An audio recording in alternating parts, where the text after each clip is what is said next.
হরিনাম করতে হবে। হরে কৃষ্ণ কৃষ্ণ কৃষ্ণ হরে হরে, হরে রাম হরে রাম রাম রাম হরে হরে। হ্যালো, হরে কৃষ্ণ কৃষ্ণ কৃষ্ণ হরে হরে, হরে রাম হরে রাম রাম রাম হরে হরে। করি তো?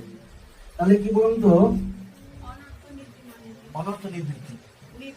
হ্যাঁ, মানে হচ্ছে অনর্থ মানে হচ্ছে আমার যা যা কর্মসা আছে। অর্থাৎ ধরুন আমি হরিনাম করে যাচ্ছি, নামে রুচি আসছে না, ধরুন আমি হরিনাম করছি, হঠাৎ করে আমি অসুস্থ হয়ে পড়লাম, হরিনাম করছি, পূর্বজন্মের যা যা আমার প্রাপ্ত নয় তার ফলগুলো জীবন প্রকটিত হয়। কেন? ভগবান কেমন জানি কি, ভগবান আমি আমার ভাষায় বলি খুব কুজি।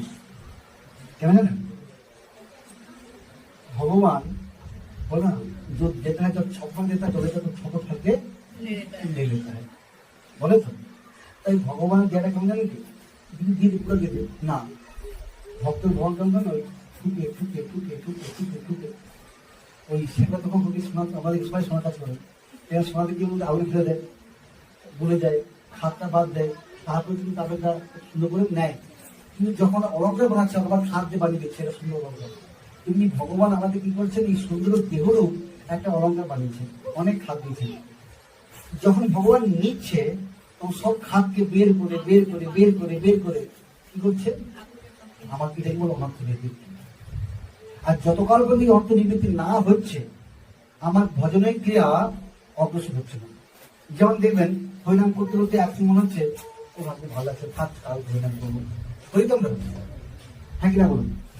হয় না বলুন? হয়তো। তারপরে কি বলুন তো, ওই যে অনর্থ নিবৃত্তি অর্থ আমার কর্মসাত বলছে, কলিপুরুষ 4টি জায়গা মাগছিলেন, দিয়েছে, প্রতি মহারাজ আবার চাইলো সোনা, তাও দিল, কিন্তু কলিপুরুষ বলছিল সন্তুষ্ট নয়, বলছে অলসতাতে আমি খাই। যেখানে অলস সেখানে কিন্তু কি বলুন তো, কলিপুরুষ প্রবেশ করছে, আর আমাদের ভজনে কি হচ্ছে, বাধা উৎপত্তি করছে, তাই তো।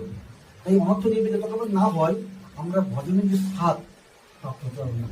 আর এই নিবৃত্তি একমাত্র কারিগর চন্দ্র শ্রী গুরুদেব। গুরুদেবের কৃপা ছাড়া কোনো ব্যক্তির জীবনে কখনোই ভজনের অনর্থ নিবৃত্তি হবে না, হবে না, হবে না। তাই গুরুদেবের কৃপা, গুরুদেব কিসে পছন্দ হন? ভক্ত সেবা। যে ব্যক্তি ছাড়িয়া বৈষ্ণব সেবা নিস্তার পেয়েছে কেবা, এই তিরুবর্ণম আছে। আপনার বলছেন, যদি কোনো ব্যক্তি বৈষ্ণব সেবা বাদ দেন, বলছেন গুরু করলাম, ভালো আছে, কিন্তু ভক্ত সেবা করলো না, বলছি ওর ভজনটাই জিরো, ওর ভজনটাই জিরো।